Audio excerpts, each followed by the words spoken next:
E hoje vamos falar de transtornos de humor. Ora bem, os transtornos do humor são transtornos de saúde mental nos quais as alterações emocionais consistem em períodos prolongados de tristeza excessiva, portanto depressão, de exaltação excessiva ou de euforia, portanto mania, ou ambos. Aqui nos estúdios já temos a doutora Gélcia Inaculo de Oliveira, que é psicóloga clínica e da saúde, especialista em neuropsicologia infantil, adulta e terapia cognitiva comportamental, que está afeta ao Hospital Municipal de Talatona, no ponto focal de saúde mental, a quem nós estendemos o nosso muito bom dia, doutora. Bom dia, sim. Muito bom dia. Desde já agradecer pelo convite. Não é? Bom dia, Luanda. Muito obrigada por estarem a ouvir-me, né? Acompanhar-me. É sempre muito importante falarmos de saúde mental, visto que a nossa sociedade está com um índice muito alto de transtornos de humor. E é um termo que pouco se ouve falar, mas que tem consequências muito graves. Exatamente. Doutora, nada melhor do que nós começarmos por explicar às pessoas o que são então estes transtornos de humor. Sim. Falando de transtornos de humor, não é? É sempre bom referir que somos seres humanos biopsicossociais e a nossa estabilidade, seja a nível mental ou física, vai depender dessas três dimensões, do equilíbrio dessas três dimensões. Né? O transtorno de humor é alteração na mente do indivíduo. Ou seja, é uma alteração que vai acontecendo de forma paulatina, não é? No sentido de afetar os pensamentos, raciocínio, não é? As capacidades funcionais do indivíduo, ou seja, interferindo no desempenho ou na capacidade das tarefas pessoais e sociais ou profissionais do indivíduo. Então, ou seja, há ali uma alteração a nível da bioquímica no cérebro, não é? Nos nossos neurônios, neurotransmissores, hormônios, né? Conhecidos por manter o equilíbrio e estabilidade de humor. Doutor, e normalmente esta patologia, que acaba por ser uma patologia, tem sintomas? Exatamente, tem. E falando de sintomas, não é?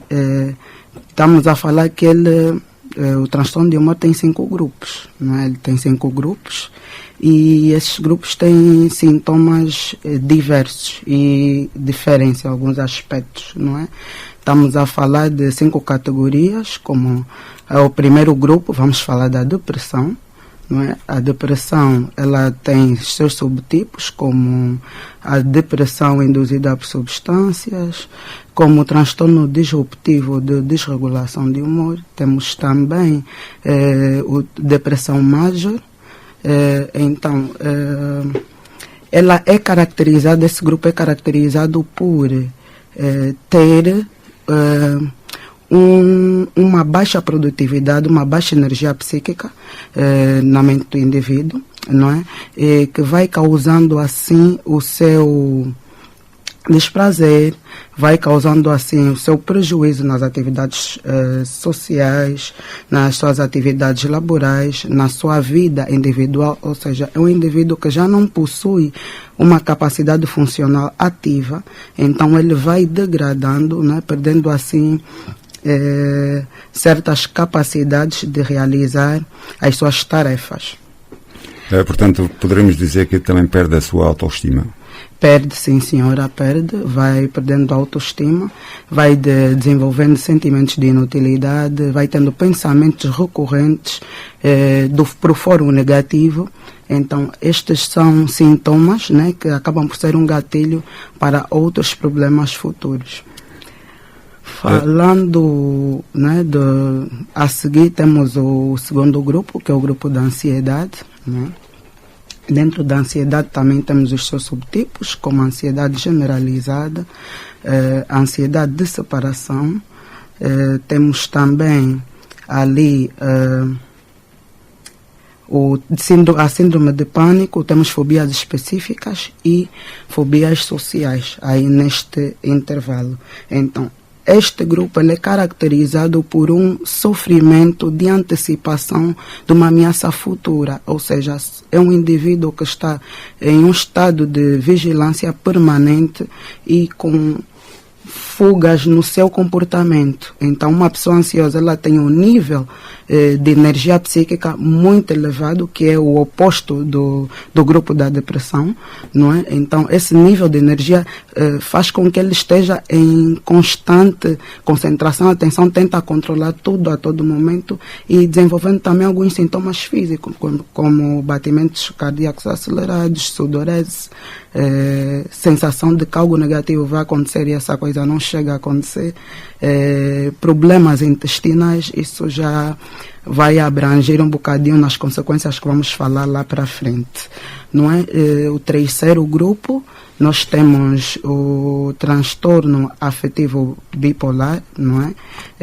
No transtorno afetivo bipolar temos ali dois polos, o polo de euforia e o polo da tristeza, o polo depressivo. Então, estes polos têm intervalos curtos e eles vão alternando, né, num curto espaço de tempo. Ou seja, a pessoa tem esses episódios mesmo que não tenha uma situação visível ou uma causa, um motivo para ela estar assim, diferente de uma pessoa que não tenha esse transtorno afetivo bipolar, que precisa de um estímulo ou de um acontecimento para adquirir esses polos, né? Essa é a grande diferença. Então, pelo quarto grupo e penúltimo, nós temos o transtorno obsessivo compulsivo, que é caracterizado por grande necessidade extrema de compulsão e obsessão, no qual o indivíduo está com uma necessidade extrema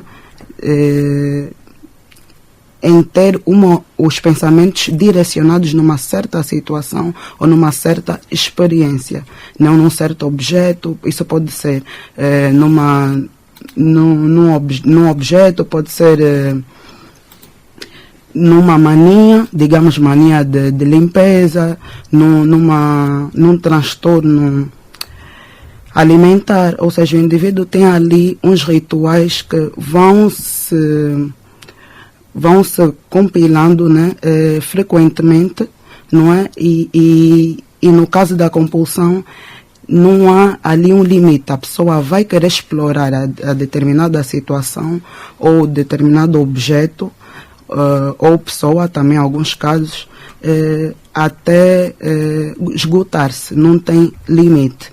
Por último, temos então o grupo, não é, do estresse. O estresse tem os seus subtipos, que temos o estresse agudo, o estresse pós-traumático, não é, e o transtorno de adaptação. Aqui, esse grupo é caracterizado, não é, por uma irritabilidade aguda, não é? Essa irritabilidade aguda é gerada por um nível acentuado de emoções negativas, ok? Que vão causando assim um comportamento agressivo. Ele pode ser verbal ou físico. Então, estes são os 5 grupos, não é, dos transtornos de humor e que estão bem presentes na nossa sociedade diariamente. Então, no contexto de hospitalar, nas clínicas, estão sempre a avaliar esse tipo de transtorno, porque a nossa sociedade está a levar as frustrações, os seus problemas, as suas inquietações e preocupações de uma forma negativa, de uma forma, né, que nós conseguimos notar que há ali uma lacuna numa inteligência emocional que precisa ser desenvolvida com o nosso mecanismo de autoconhecimento. Doutora, já falou aqui destas 5 categorias, qual é a mais comum, a mais frequente? Ou está tudo interligado? Ok. Mais comum e mais frequente temos o grupo das depressões e da ansiedade e o estresse. Esses 3 são os mais frequentes, né, a nível da sociedade e a nível daquilo que consultamos diariamente, que vemos. Doutora, e tudo isto tem um tratamento? Exato. Tem um tratamento. É de ressaltar que temos que prestar muita atenção. Este diagnóstico de transtorno de humor, ele deve ser feito por profissionais de saúde mental, como o psiquiatra e o psicólogo clínico, não é? Baseando sempre em critérios dos nossos manuais, né, internacionais de estatísticos de diagnóstico de transtornos mentais, e baseando no critério, nós vamos comparar os sintomas do paciente e os critérios do diagnóstico que se enquadra no quadro clínico do nosso paciente, para então poder fazer um diagnóstico diferencial e chegar num diagnóstico final. E só assim, baseado no diagnóstico e no nível de transtorno que a pessoa tiver, é que vamos poder dar um tratamento. A doutora há pouco falou, quando estava a falar das 5 categorias, falou nas consequências. Sim. Então, vamos saber então quais são essas consequências que são bastante graves e que levam a outras patologias. Ok. As consequências, elas são geradas, primeiro de ressaltar que há uma alteração a nível da bioquímica no cérebro, né?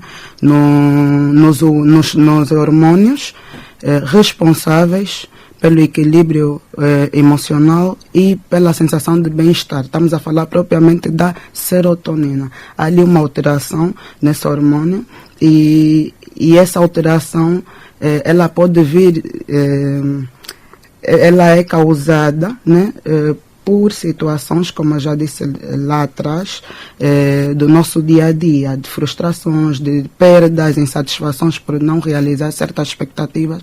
Então, essa frustração vai, de modo frequente, sentindo isso de modo frequente, torna-se num ciclo que vai gerando, assim, as consequências. Podemos dizer que as consequências que podemos ter, não é? Também estão interligadas com o tipo de personalidade do indivíduo. Digamos que a personalidade do indivíduo, digamos a personalidade tipo A e tipo C, que são caracterizadas por embotamento afetivo, não é? Elas tendem, não é, a ter problemas, consequências mais graves, não é? No caso, estas consequências podem ser, não é, doenças cardiovasculares, problemas intestinais. Podemos também ter, para além deste, não é, ali câncer, não é? Porque tudo isso, como eu já havia dito, é desenhado a longo prazo. Então, quando é desenhado a longo prazo, e se a pessoa, que vai depender também muito do fator personalidade, tiver o tipo de personalidade A ou C, que é caracterizada pelo embotamento afetivo, elas tendem a ter essas doenças crônicas como as consequências do nível de transtorno emocional. Né? A doutora está a falar muito do transtorno de personalidade. Temos vários tipos de transtorno de personalidade. De humor, de personalidade? De personalidade. Ok, sim. Estou a recordar, portanto, às vezes há pessoas que são antissociais, pessoas que têm aquela personalidade de dependência, portanto, Exato. são alguns, e este tipo de personalidades também vai causar alguns transtornos de humor nas pessoas. Com certeza. Na verdade, não é? O transtorno de humor, ele pode ser causado por outros transtornos também, de personalidade, transtornos alimentares e vice-versa. Pode ser também o oposto. O transtorno da personalidade antissocial é mesmo caracterizado por pessoas que têm grandes características de isolar-se, de sentirem um grande desconforto quando é um evento fora da sua zona de conforto, não é? E quando estão num meio que não é o seu habitual, no meio de pessoas que não é o seu habitual. Normalmente são pessoas também que têm uma dificuldade nas suas relações interpessoais. Então, isso são características muito marcantes no transtorno da personalidade antissocial. Estou-me a recordar agora, portanto, essa personalidade de narcisismo. Gostaria que a doutora nos falasse um bocadinho sobre isso. Sim, porque também temos isto em voga, não é? E em quantidades muito grandes. E digamos que num grupo de 10 pessoas, temos sempre 1 ou 2 narcisistas. Porque este é um dos transtornos da personalidade que mais se enquadram no índice da nossa sociedade. Por exemplo, o narcisista, não é? Ele tem episódios muito frequentes de uma visão exagerada, ou seja, uma cegueira mental, que não permite enxergar falhas. Ele tem uma visão exagerada de suas qualidades. Ele não consegue enxergar a qualidade do outro, só enxerga as próprias qualidades, não é? Ele tem grande problema em ouvir, grande problema em aceitar derrotas, em aceitar que as outras pessoas também têm alguma qualidade. Gosta de se idolatrar. Ele é que é ele. Tem uma mania extrema de grandeza, e o que acaba por ser desproporcional. Nós temos que manter tudo no equilíbrio. Seja a autoestima, seja a visão das nossas qualidades e dos nossos defeitos. O narcisista não tem visão dos seus defeitos. Ele só tem a visão de suas qualidades, e de forma extrema e exagerada. E é a pessoa perfeita. É a pessoa perfeita e ninguém pode o contrariar. Se o contrariar, para ele, esta pessoa tem algo contra si. Então, este é um grande problema, né? Porque isso gera um ciclo. Digamos que pais narcisistas vão passar essa educação, vão passar esses critérios todos para os seus filhos. E o que vai determinar aí assim uma sociedade não muito salutar. Exatamente, acaba por ser uma sociedade narcisista. E se calhar é isso que contribui também para este desequilíbrio familiar que nós temos, não, doutora? Sim, sim. Já agora, porque isto tem uma certa ligação com as famílias e com a sociedade também. Estamos a fugir um bocadinho ao tema, mas no fundo está tudo interligado. Sim, está tudo interligado, porque qualquer tipo de transtorno tem um fator multifatorial, desde genético a psicossociais. Então está tudo enquadrado. Então existem fatores psicossociais que levam, não é? Um deles é o que os pais passam para os seus filhos, e não só o próprio ambiente da criança. Essa criança também vai ter esse comportamento dentro da escola, ou esse adulto vai ter esse comportamento dentro do trabalho, o que vai então também gerar essa situação. A doutora há pouco falou, já assim em termos de quase a terminarmos, comportamento que essas pessoas têm no seu local de trabalho. Sim. Aqui assim nós se calhar especificamos um bocadinho melhor quais são as consequências não só para o indivíduo, como para a empresa e como para com os colegas também. Sim. O comportamento do indivíduo narcisista, não é? Para com seus colegas é sempre de superioridade. Ele não tem a posição de um líder. Normalmente sabemos de um líder, ou no caso se for o chefe, não é? Não vai ter a posição de um líder. Ele vai atribuir a culpa aos outros, vai sempre atribuir as tarefas, e o que der errado é sempre dos seus funcionários. No caso, entre colegas, é sempre aquele colega que acha-se melhor que o outro, eu sou melhor capaz, e vai tentar bajular o patrão ou o chefe para estar sempre num nível mais elevado que os outros. E aí vem o bullying. E ali, exatamente, ali vem o bullying também. O bullying está muito presente no ambiente de trabalho, né? Está muito presente no ambiente de trabalho, e vivenciamos isso diariamente. Ou seja, o bullying não termina. O que deve mudar a nossa visão sobre o bullying, devemos preparar também as nossas crianças para o bullying, porque nós não temos ainda o poder de terminar com o bullying, não é? Doutor, agora a terminarmos, que conselhos é que deixa para todos os nossos ouvintes? Sim, visto que eu tenho tido muitas surpresas, durante a semana eu tenho diagnosticado muitos transtornos de humor, estamos num índice muito elevado, então há ali algo que chama a atenção. O que é que se passa com a nossa sociedade? O que é que está-se a passar com as pessoas? Como é que estão a gerir as suas frustrações? e depois vamos ver que essas pessoas, em vez de procurar um apoio profissional ou procurar uma ajuda para poder superar essa problemática, elas enveredam para adições, uso excessivo do álcool, uso de substâncias psicoativas. Então isso também está a contribuir negativamente para esse índice. Então a minha recomendação aqui é fortaleçam o vosso autoconhecimento. É uma recomendação que eu deixo. Fortalecer o autoconhecimento, porque o nosso nível de autoconhecimento ele está em constante transformação e é a longo prazo, ele nunca vai terminar. Mas temos que fortalecê-lo. Por quê? Porque fortalecendo o nosso autoconhecimento, aquilo que é perceber as nossas capacidades, saber os nossos limites, conhecer a nós mesmos, não é? Perceber como é que os gatilhos nos afetam de tal maneira, adquirimos uma frustração imediata para que possamos gerir essa frustração de uma forma mais leve e positiva, no intuito de sair dela e não de aprofundar o problema ou procurar a sua causa.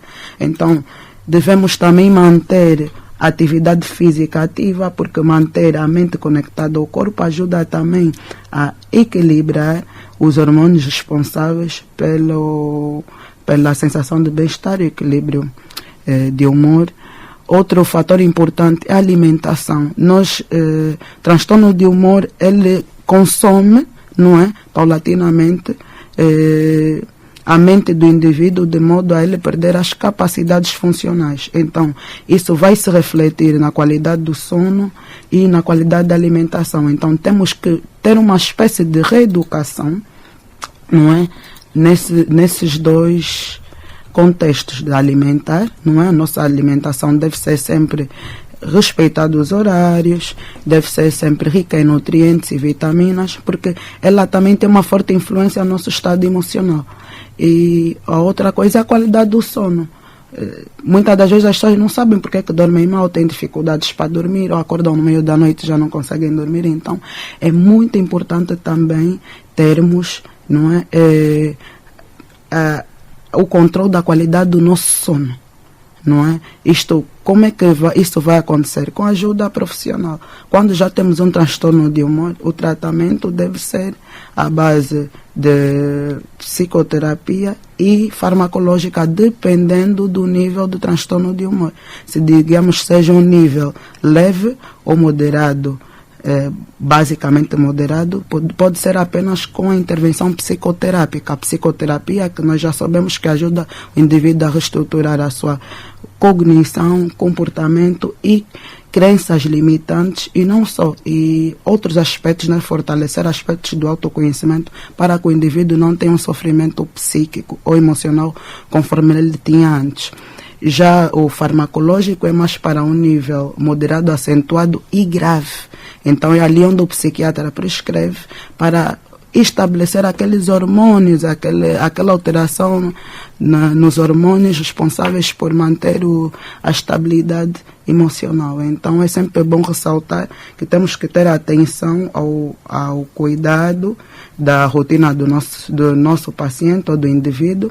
Para além desse tratamento, é importante ele em casa aplicar. Para ele em casa aplicar, é necessário também constituirmos um plano psicoterapêutico de atividades para que o indivíduo em casa consiga também ter uma disciplina, não é?